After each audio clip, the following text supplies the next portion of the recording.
来看上这样来看上谁的专辑呢？噔噔 ，Benson Boone 班森布恩的个人第2张专辑叫做 American Heart。那我必须要先声明，我真的是因为他的身材跟长相以及这样子的封面必须买。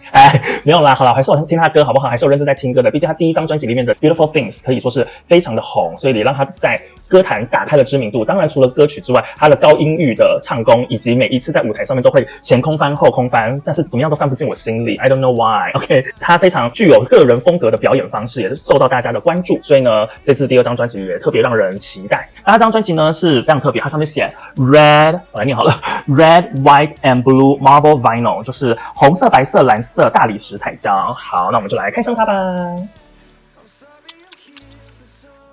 是的，它的封面长这样子，对，就是一个帅气的脸庞，配上一个美国战士的样子，对，身上画了一点点特殊的妆，然后它的背面呢，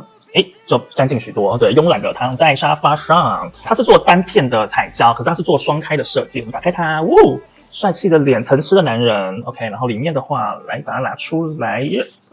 这边是一张，这是正面是海报，后面是歌词，这样子，好，然后这边的话就是胶的部分。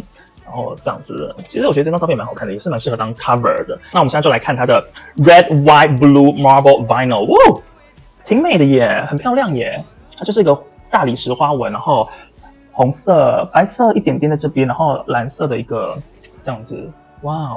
其实这张真的蛮漂亮的。有这个算是我近期收的彩胶里面，蛮美的一张。其实这张专辑出蛮多种版本的彩胶，我其实还有收另外一个版本啦，但是来不及在今天我要开箱的时候收到，所以我今天就先开箱这个版本。之后我收到另外一个版本，我再用那个照片的形式，就是分享给大家，好不好？那推荐的歌曲呢，我就写在下面。因为其实这张专辑蛮多喜欢听一点复古摇滚的朋友们，其实可以好好的听一下这张专辑，因为 Benson Boone 这张专辑就是走一个复古摇滚的曲风。但是台湾华纳好像没有做实体的发行，所以如果想要购买或者想要收藏这张彩胶的朋友们，可以就是Internet 网络上面，现在国际运送也是挺方便的，可以去网络上面购买，或者你可以参加台湾华纳现在举办的一个抽奖活动。那活动资讯跟活动链接也是一样放在下面的文案里面，大家有兴趣的话可以去参加这个活动，或者是线上串流收听 Benson Boone 的这张专辑 American Heart。OK， 那我们今天的开箱就到这边了，我们下次见，拜拜。